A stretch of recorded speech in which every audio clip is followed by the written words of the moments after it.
Babad Giyanti karya Raden Ngabei Yasadipura 1. Episode ke-118. Tumenggung Arung Binang membalas bujukan Sunan Kabanaran dengan siasat. Pagi hari surat Sang Raja Kabanaran dibawa Wirowongso dan Somolangu ke dalam benteng. Surat berisi perintah kepada Ki Tumenggung Arung Binang. Sudah diterima dan dibaca oleh Ki Tumenggung. Isinya seperti ini. Surat dari Raja Kabanaran, Panglima yang sedang berperang. Surat ini untuk engkau Tumenggung Arung Binang. Kedatanganku ini untuk mengantar adikku Pangeran Puruboyo. Tetapi aku lupa memberitahumu. Maka maafkanlah. Sekarang aku ingin bertemu denganmu, wahai Tumenggung, supaya engkau Tumenggung bisa membantu pekerjaanku. Karena menurutku engkau ini ibarat jago tangguh yang belum punya botoh. Walau seberani apapun, kalau belum punya botoh, maka jago tidak akan mendapat apapun. Engkau pasti tak hilap dengan diriku yang teraniaya oleh Gubernur Jenderal Van Imhoff. Engkau pasti sudah tahu kisahku. Hei Tumenggung, kalau ibarat keris, diriku ini dapur dan tangguhnya nyata. Harganya pun mahal. Maka kalau dipakai belantik hanya berharga 4 rial. Kalau engkau yang memakai, harganya menjadi 350 rial. Surat belum selesai dibaca. Ki Tumenggung merasa bahwa bagian tengah surat ini penuh jebakan bujuk rayu. Sunan Kabanaran terkenal cerdik, tiada banding dalam membujuk musuh. Maka kalau orang tidak kuat hati, pasti sudah tergoda oleh bujuk rayunya. Ki Tumenggung Arung Binang waspada. Baginya yang sering bermujahadah, wajib untuk berhati-hati dalam segala kesempatan. Arung Binang masih memegang surat dari Sang Raja Kabanaran. Pembacaan surat belum selesai. Pikir Arung Binang, surat ini penuh dengan bujukan dan jebakan. Aku harus membalas dengan siasat yang cerdik. Tumenggung lalu berkata kepada pembawa surat, saya sudah 3 hari diare. Sebentar ya, saya pamit ke belakang dulu. Nanti saya lanjutkan membaca surat. Ki Tumenggung ke belakang, tetapi tidak ke jamban.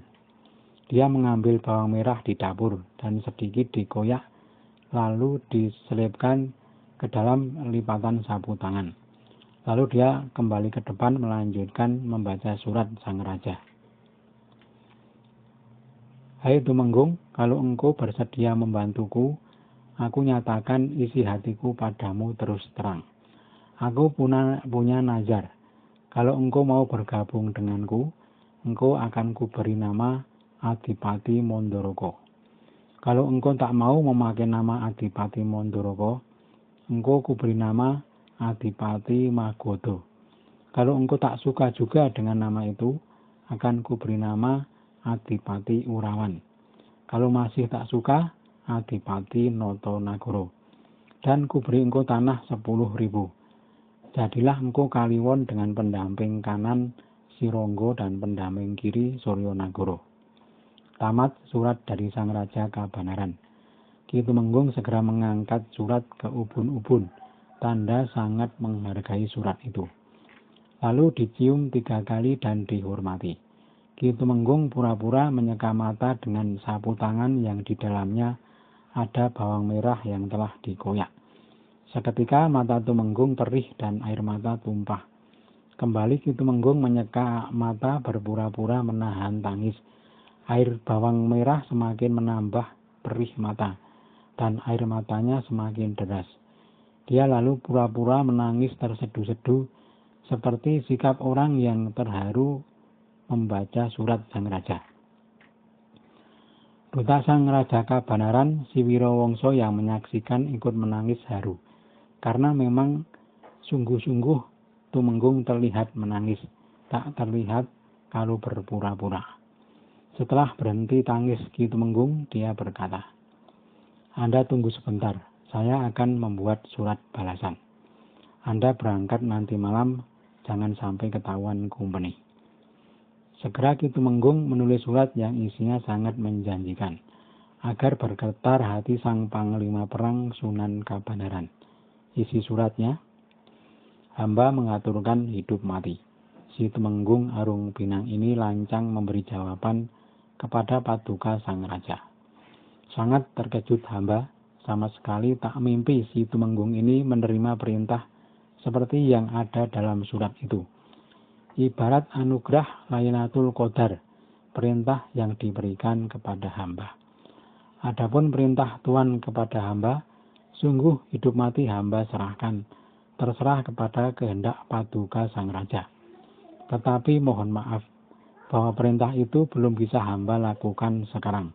Adapun halangannya adalah kesanggupan hamba terhadap perintah Putra Paduka Sang Raja Surakarta untuk membimbing pasukan Sang Raja dan kumpeni yang ditunjuk. Kalau saya berbalik menyeberang kepada Paduka, sungguh saya akan menjadi orang hina, ibarat najis yang akan menjadi kotoran kepada hamba dan keturunan hamba karena mengkhianati kepercayaan Tuan.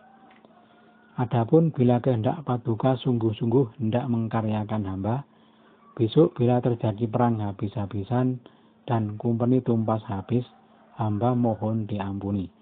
Lalu sebagai tawanan hamba akan mengabdi kepada Paduka. Bila yang terjadi demikian, sungguh tidak akan menjadi cacat kepindahan hamba ke kubu Paduka.